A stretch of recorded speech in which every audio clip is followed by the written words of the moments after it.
So while we're waiting for it, basically what I'm going to be doing is introducing you to what the Centre of Study of Organised Crime is all about.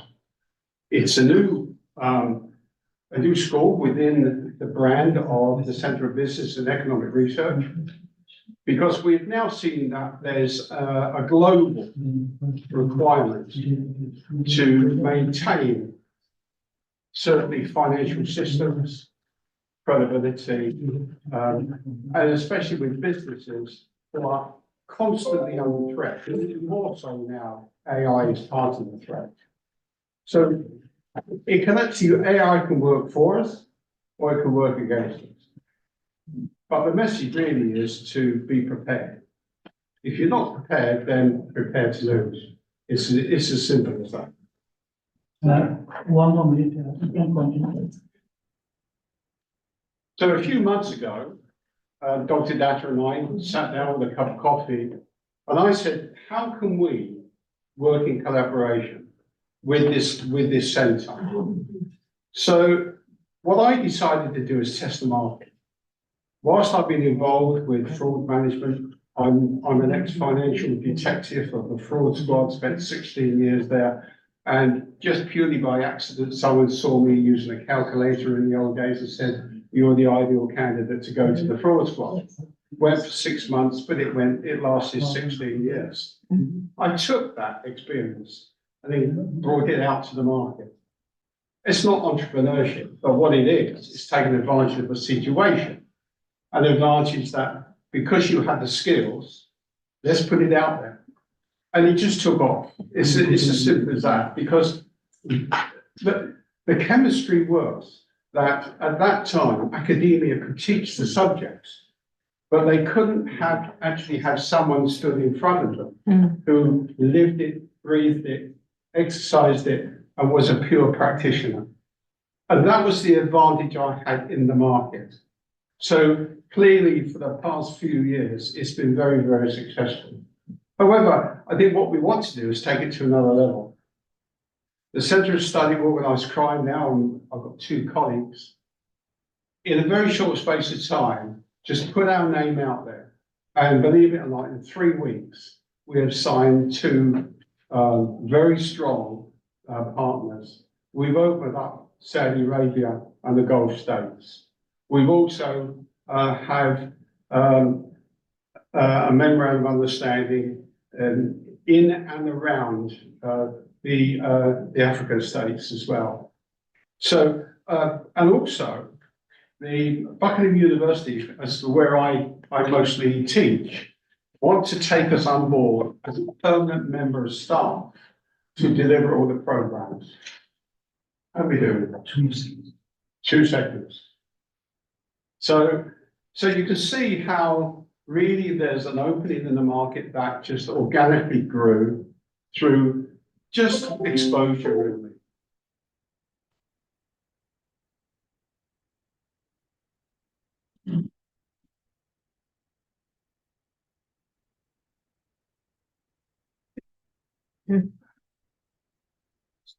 Where is it? On this one, yeah. There we go. Yeah. We just.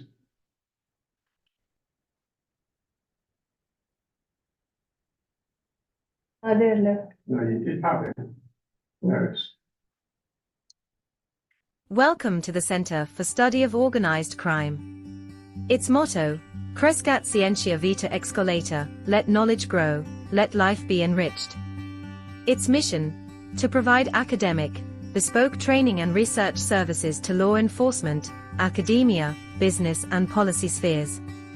Whether it's drug trafficking, cybercrime, fraud or financial investigation, our team of experts can deliver accredited bespoke training courses tailored to your organizational needs. The Centre for Study of Organised Crime is strategically placed at the intersection of law enforcement, research, academia and policy, and has experience of providing thematic reports on a wide range of subjects. Please email the Centre for Study of Organised Crime CSOC at CBERUK.com to find out how the Centre for Study of Organised Crime can help your organisation. Before I quite simple, wasn't it? How, absolutely. Absolutely. It was a written script. No, I mean, obviously we This is have to Sora. be, Yes. Sora. yeah, Is absolutely. it so? Sorry? No, I don't think, no, I But think it's definitely AI. it's Yeah. definitely AI. Yeah, it's definitely AI, but she was asking, was it the application Oh, Sora or? Sora. I don't think that was I Sora. don't know. I don't know either. Oh. I didn't, my colleague did. Okay, I think that was the application. He's the guy Okay. who can use that sort of Yeah. technology. Me, I'm just sort of, the brains of law and all of it. That's my. Okay. My two colleagues actually, as you know, and that's Jerry, and also Chris. But you see, it's a simple thing to do, isn't it? Yeah. And of course, it's so effective. You can send that, and we have sent it to many places. And within literally 3 weeks, we've had so many inquiries. Another thing, of course, is that when it comes to financial crime, I used to run the national fraud course out of Teesside University. And when I left Teesside University, Nottingham Trent University wanted it as a master's program, and they ran it for over 3 years. Government policy changed, and they had to concentrate on the recruitment of their 20,000 police officers, if you remember the story. So something had to go. That said, Buckingham University wanted to put it on their curriculum. So it's going to take off again. And we've already had huge interest. And all these facilities, whether it be small courses, you know, add-ons to CPD, can come through CBER. That will be the hub of communication. And what we will be able to do is take it to another level. Now we're going to park that. I'm going to park that for one moment. And then flip the other side. What I'm actually doing is I'm doing a research paper. At the moment, I think I've hit about 23,000 words. And what I want to do is try to bring some understanding as to the investigation of organised crime in the UK. Where's the weak spots? The weak spots is that the government really don't care. And I'm saying, look, if you don't do the investment, something is going to break. The economy is already broken. The politicians that we have in the UK sadly know that by the next election, they'll be out of a job. It's as simple as that. As a citizen, I'm saying, what could fill that void? But it still remains that organised crime, fraud, corruption, embezzlement, money laundering, terrorist financing, people smuggling. It's hit an all-time high, and it's a global problem because it does not respect borders. So I'm just going to read an introduction to a paper, if I may. It says, in today's modern contemporary landscape of the United Kingdom law enforcement, a partnership with private investigators, because that's where I'm going, private investigators globally have overtaken the skill set, the mindset, the professional level that they can maintain within an investigation in any country that you wish to comment on. Now you get different levels of private investigators, good, bad, and of course the ugly. But I'm saying in the United Kingdom, they don't have to be regulated. Why? They have so much to offer. And that's really my point of my research paper. I'm saying enhancing UK law enforcement efficiency by collaboration engagement with the private investigatory industry.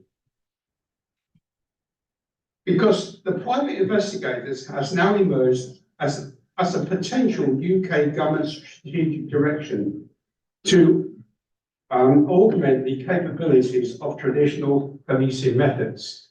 So there's an argument to say, if we engage with the private industry and we have the public police, are we, by default, creating a two-tier policing system? Businesses today prefer to engage with private investigators. Why? Any takers? Any takers? Why do you think they would engage with private investigators? One simple answer is that if you engage with the public police, then you become involved with a long and protracted inquiry that could take months, years, before it goes in front of a court. And of course, the outcome must be beyond reasonable doubt before the court just says, yeah, there's a case to answer. But if it's private, on the grounds of probability. So you can see the difference between the two. Secondly, it's cheaper. They can protect their reputation. And thirdly, their investment can be long-standing, because that private investigator can then come back as a consultant to look at their protocols, procedures, and practices. And it's like what I do. I can go into a company and they say, we have a problem. And I say, okay, what's the symptoms? They explain to me. Okay, so I look at the structure of an organization. I look where the areas of responsibility might be, who is responsible, and then break that company down to its smallest components. And once I do that, then I can rebuild it in a framework that is stronger, it's more accountable, the lines of inquiry are much stronger and transparent. And the good thing about that is that the company themselves has reacted in a proactive manner rather than waiting until the wheel comes off when the press get involved and there's bad publicity, and of course the downside is reputational damage. So that's where we're going. That's where we're going. I've often said this, that in the past there was Jack Straw, one of our home secretaries, and he was in post for a couple of terms, and he said fraud and corruption and economic crime is like a deadly virus. Left unchecked, creates huge inequalities and undermines the very foundations of democratic government. A very powerful statement. And the reason why I say that is that at the time, he was the only politician that we had in the UK that I respected. And his peers tried to bring him down. Why? Because they came up with this story that he spent £1,000 on something that, in some people's opinion, should not have been spent. And they wanted to have a full public inquiry about it. We talk about £1,000. What would the cost of a public inquiry be? Hundreds of thousands of pounds. So no one can convince me it was not personal. People knew it was personal. So where did we go with the private industry? Private industry do have their own sort of membership, the Association of British Investigators. I'm going to one of their forums on the 27th of April in Windsor. Should be quite interesting. Because one of the questions that will be debated would be, should private investigators be licensed. And that is going to be a huge subject. And the reason why I'm saying it's going to be a huge subject, because some would like it, some will not. Some will find it perfect for their needs. Others might feel that it's tying their hands behind their back. Because let's face it, private investigators, under normal circumstances, work closely to, if not to the border, of what is and what is not legal. Many companies that I've spoken to in my research, and one in particular said, it absolutely amazes us as to how the private investigators can acquire information so quickly. Now, if that was the public police, you'd have to go through a complete series of boards investigating. I've been there. A simple investigation, which could be over and done within 2 or 3 months, has turned into 2 or 3 years, long and protracted. By the time you take that information into a courtroom, the judge is saying to the jury, what's the height of the value of this evidence? Can it be relied upon? Because the event happened 3 years ago.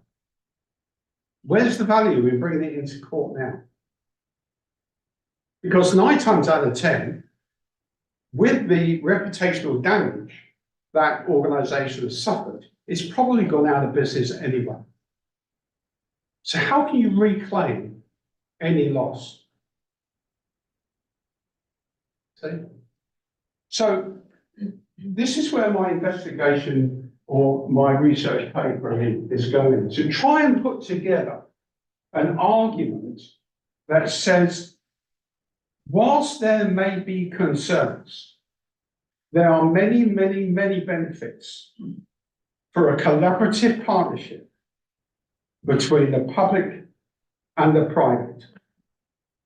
The barriers we have to break down, of course, is that the government side, the police side, will always say, well, we're better trained. And maybe so. But when you micro-analyze the skill sets that exist within the private industry, they are at a stratospheric level. As an example, remember the fraud squad, new inquiry? We want a forensic accountant. We can't afford to have one sat in an office, hoping that one day someone's got to knock on the door and say, we've got a job for them. So what do? We buy it in. Where's the difference? We buy that skill in. So they are at the very nucleus of that inquiry, because they can multi-skill and multi-handle all sorts of financial angles. And that is what I like about that collaboration. They're not auditors, although I have full respect for auditors. An auditor looks at the numbers. In my opinion, the forensic accountant looks behind the numbers. And of course, when it comes to putting it into a court, providing it's collected in a legal manner, it will be acceptable in a court of law. In fact, any evidence, if it's substantiated, it can be accepted in a court of law. So that's it in a nutshell, really. I hope I've not taken too much of your time. I'm somewhat passionate about it because of my background. And I really do feel that the next time perhaps I stand here in front of you, I'll be able to give you some feedback about success stories, because I know there's going to be many, about the Centre of Business and Economic Research and its collaboration and new school, the Centre of Study of Organised Crime. Thank you very much. One question, please. Uh, Ma'am. So I think first of all, it was so impressive because with your expert background and the way I think we are completely listening to you, every word of what you said was very important. And firstly, congratulations for such a start of a new center with CBER. So I think we somehow feel part of it already. Of course. So I have two things, my observation when you talked about the private detective. Okay. So giving an example from the retail sector of India, right? So there was a lot of parts were unorganized retail. And in India, very few brands were having large retail stores, right? So most of them were, later on came those specialty store and mom and pop stores, or most of them were those, we call them Kirana stores, which were unorganized. Like they were like shops, you know, So the they're local, not. they're not, they didn't Right. have, they were like a, so later on, I think when the retail revolution came, I think in India, Yeah. people realized for the economy, for the development of the country, economy, so they got lots of support from the government. So that way, most of these unorganized retail became better organized. They got grants, they got better facilities.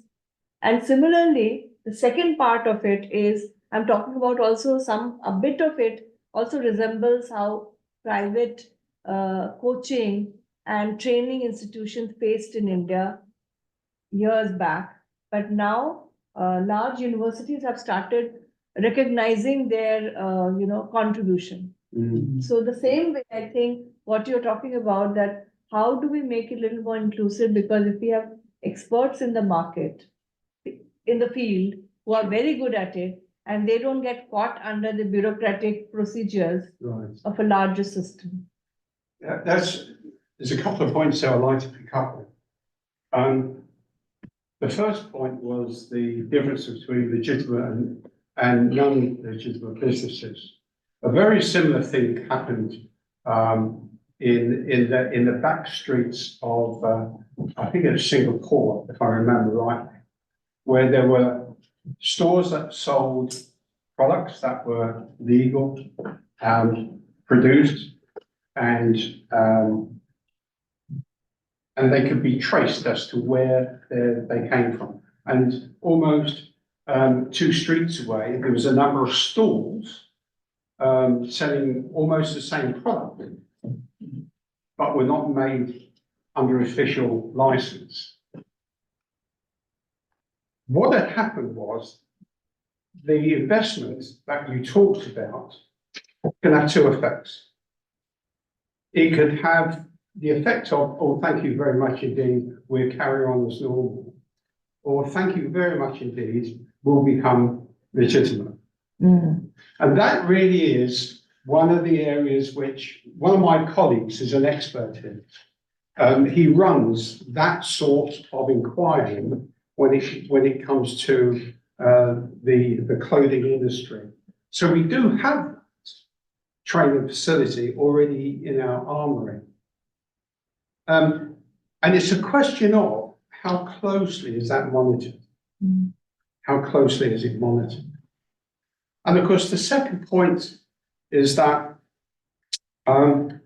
if the investment is abused, then what it does really is destroy the market. And yes, we do have the facility whereby, if need be, we can put together training packages for that particular need. When it comes to economic crime, when I did my master's degree in London, I visited 23 business providers, colleges who provided business training and management. Not one of the curriculums, had anything to do with financial crime, fraud, corruption. Now that to me is wrong, because it should be part of certainly their management programs, and most definitely the financial training programs, which is what's happening in Buckingham University. That's why they pulled me in. We don't really have anything. What can you suggest? well, thank you very much indeed. It's Christmas, you know. Here's what we have. You know, pick what suits your program. You know, because I think we are lacking in our responsibility. If we provide management and financial training courses and send those students out in the wild, in the world, and something happens and they're not prepared, because they're always on the back foot. They have to be able to recognize a threat. They have to be able to recognize how to respond, who to respond to. So we have a responsibility, and it starts in the classroom. Yeah. Anything else? So, Thank you. I think, okay, last question, because we have one more presentation. Workshop is waiting. Okay. Thank you, Professor, Last for one. your excellent presentation. My observation is, I noticed, I don't know in UK, in Europe, but here in the United States, particularly after the pandemic, there seems to be a lack of laws that are being enforced. I don't know if it's the COVID or our society are accepting more, you know, more yeah. crime and. No, I'll tell you what it is, Is it- Professor, if I may. A very similar thing has happened in the UK. It's called the COVID ripple effect. Right. Whereby, because of COVID, many other areas have been brought to the front for attention rather than the threat that's always is laying behind it. I'm hoping that it will have again exposure. When that might be, I don't know. Probably when the wheel falls off. It certainly won't be when there's a change of government, I can assure you of that. But we are sadly lacking. But it's a subject that I believe it needs more attention. Sure. We do not have resources. We do not have the skill set in the public police. The confidence in the public police is zero. The method in which they police is by consent. So they police by consent. That's what our police do. And if you lose the confidence of Mr. Public, Mrs. Public, communities, what do you have? Yeah. And that is why, because of the diversity in the UK, we have communities like the Jews from Saudi Arabia, places like that. What they have done is they've created their own policing environment within their community. So what's the effect on that? Where's the inclusivity in that?